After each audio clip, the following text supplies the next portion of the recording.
Telangana 17 MP స్థానాల్లో అందరి చూపు వరంగల్ పైనే ఉంది. దానికి కారణాలు అనేకం కావచ్చు.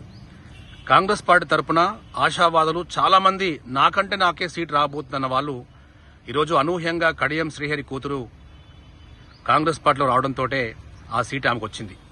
సో ఇప్పుడు మాలా సామాజిక వర్గం, మాదిగ సామాజిక వర్గం కడియం శ్రీహరిపై కొద్దిగా తీవ్ర కోపంగా ఉన్నారు. కడియం కావ్య ఓటమి లక్ష్యంతో పనిచేస్తామని చెప్పి అంటున్నారు. దీనిపై మీరేమంటారు?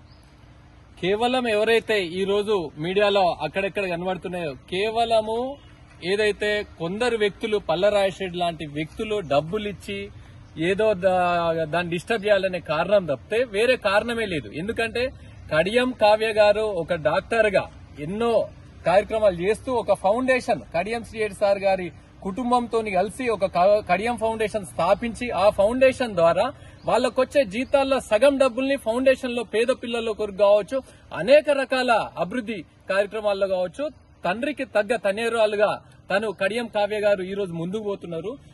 వరంగల్ జిల్లా ప్రజలు ఏదైతే ఎంపీ పార్లమెంట్ ప్రజలు ఎవరైతే ఆల్రెడీ డిసైడ్ అయ్యారు. ఎందుకంటే కడియం శ్రీహరి సార్ లాంటి మచ్చలేని నాయకుని కూతురుగా తన అడుగుజాడలలో తన కూతురు వస్తుంది, భారీ మెజార్టీతో గెలిపించుకోవాలని డిసైడ్ అయ్యారు. వాళ్ళకి ఆల్రెడీ ఎవరైతే మాట్లాడుతున్న వ్యక్తులు కూడా తెలుసు, మనం అడ్డుకోలేము, కనీసము బద్నాం చేద్దామనే ఒకే ఒక కాన్సెప్ట్ తోని మీడియాలో ఇది జరుగుతున్న ఇది తప్పితే గ్రౌండ్ లెవెల్లో ప్రజలలో అటువంటిది ఏమీ లేదు. వన్ సైడ్ వారి ఇక్కడ పోటే లేదు. కొంత పార్టీ ఉన్నప్పుడు ఆశావాహులు ఇబ్బంది పడతారు, నాకు టికెట్ కావాలని, కొంత రాకపోవచ్చు. వాళ్ళందరూ కూడా కలిసికట్టుకొచ్చి కడియం కావ్య గారితోని కాంగ్రెస్ పార్టీ గెలుపు కొరకు వాళ్ళందరూ పనిచేస్తారు. కాంగ్రెస్ పార్టీ కార్యకర్తలు కూడా కడియం శ్రీహరి సార్ రావడాన్ని వాళ్ళు స్వాగతిస్తా ఉన్నారు. ఎందుకంటే నియోజకవర్గం కావచ్చు, పార్లమెంట్ పరిధిలో కావచ్చు, అభివృద్ధి పనులు చేసుకోవచ్చు. ఒక విజన్ ఉన్న నాయకుడు కాబట్టి, ఆయనకు అన్ని తెలుసు కాబట్టి, ఆయన అనుభవం కాంగ్రెస్ పార్టీకి అవసరం ఉంటది. పార్లమెంట్ డెవలప్ చేయడానికో కాన్స్టిట్యున్సీ డెవలప్ చేయడానికి అవసరం ఉంటుందని అనుకుంటున్నారు.